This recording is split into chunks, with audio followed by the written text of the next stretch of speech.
दफ्तरों की फाइलों में कैद विकास अब सागर की सड़कों पर दौड़ रहा है। जब से आईएएस प्रतिभा पाल ने सागर की कमान संभाली है, प्रशासन का चेहरा ही बदल गया है। इंदौर में अपनी कर्मठता का लोहा मनवाने वाली ये अफसर अब जिले की तकदीर लिखने निकली है। पदभार संभालते ही कलेक्टर ने साफ कर दिया है कि वे एसी कमरों वाली कलेक्टर नहीं, बल्कि ग्राउंड जीरो की सिपाही हैं। तस्वीरें देखिए सागर जिले के बंडा क्षेत्र की। रात के सन्नाटे को चीरती प्रशासन की ये गाड़ियां जब गांव की गलियों में पहुंची तो ग्रामीणों को अपनी आंखों पर यकीन नहीं हुआ। रात्रि चौपाल का ये नजारा किसी फिल्म से कम नहीं था, जहां आधी रात को जिले की मुखिया खुद ग्रामीणों के बीच पहुंची और उनकी पीड़ा सुन रही थी। साथ में मौजूद थे जिला पंचायत के मुख्य कार्यपालन अधिकारी विवेक केबी और बंडा की एसडीएम आरती यादव। सवाल सीधा था और समाधान तुरंत, चाहे वो पेयजल संकट हो, पेंशन की अटकी फाइलें या फिर बिजली विभाग की मनमानी। कलेक्टर प्रतिभा पाल ने चौपाल में मौजूद हर ग्रामीण की बात को न सिर्फ सुना, बल्कि मौके पर ही अधिकारियों की क्लास लगा दी। जिला पंचायत सीओ विवेक केबी ने योजनाओं की जमीनी हकीकत जानी, तो वहीं एसडीएम आरती यादव ने स्थानीय प्रशासन और ग्रामीणों के बीच की कड़ी बनकर समस्याओं को सुलझाया। कलेक्टर पाल का फोकस सिर्फ चौपाल तक सीमित नहीं है। बंडा सिंचाई परियोजना जैसे महत्वपूर्ण प्रोजेक्ट्स पर उनकी पैनी नजर है।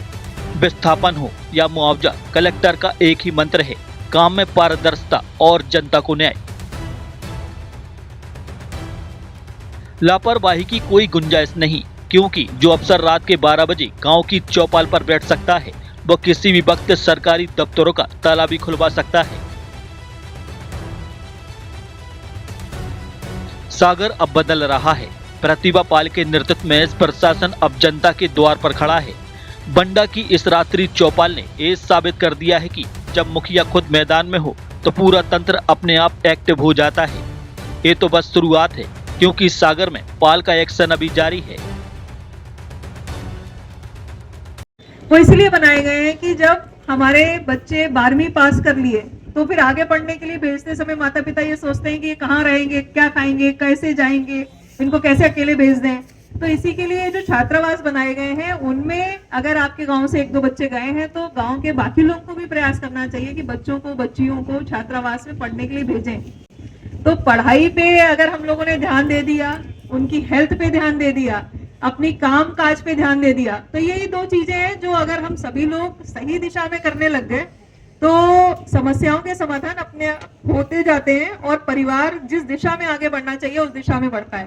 तो तीसरा काम, 2 काम करने वाले हैं और तीसरा काम नहीं करने वाला है। नहीं करने वाला क्या काम है कि हम इस बात पे नजर जरूर रखें कि बच्चे नशे की तरफ ना जाएं, हम खुद नशे की तरफ ना जाएं। क्योंकि आप देख लो आपके आसपास, ये मुझे बताने की जरूरत नहीं है, आपके आसपास ऐसे परिवार होंगे, ऐसे लोग होंगे जिनके मुखिया अगर नशे की तरफ चले गए तो उनका पूरा परिवार, इस एक पीढ़ी बच जाएगी तो दूसरी पीढ़ी में उनकी जमीन, उनका घर, परिवार दाएं बाएं हो जाता है। तो एक नशे को लेकर के हम लोग जरूर टोका टाकी भी करते रहे, रोका राकी भी करते रहे। तो गांव की ये अच्छी चीज है, इसको आप लोग अभी भी जारी रखिए। टोका टाकी, रोका राकी जरूर करते रहिए।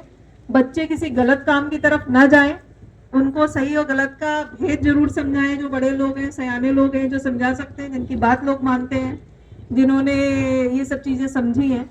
तो ये 2 चीजें यदि हम करने वाली करेंगे और एक चीज जो ना करने वाली है उससे अगर हमने रोक लिया तो आपके परिवार को आगे बढ़ने से, आपके गांव को आगे बढ़ने से कोई नहीं रोक सकता। तो मुझे पूरा विश्वास है कि इस गांव के लोग जो है आपस में सौहार्द बनाए रखते हुए जैसे सब जब रहते हैं वैसे रहेंगे और अपनी खेती किसानी के लिए क्या अच्छा करें ये जरूर सोचेंगे, उसके बारे में जरूर काम करेंगे और बच्चों पे हमेशा ध्यान देंगे कि उनकी पढ़ाई लिखाई, उनके हेल्थ और इन सब चीजों को हम लोग ध्यान रखें। शुद्धता और गुणवत्ता की पहचान मारुति नवरत्न ज्वेलर्स। सोने चांदी के राशि रत्नों के विक्रेता प्रोप्राइटर संतोष सोनी, अभिषेक सोनी। हमारा पता है कोतवाली रोड, 3 बत्ती, सागर, मध्य प्रदेश।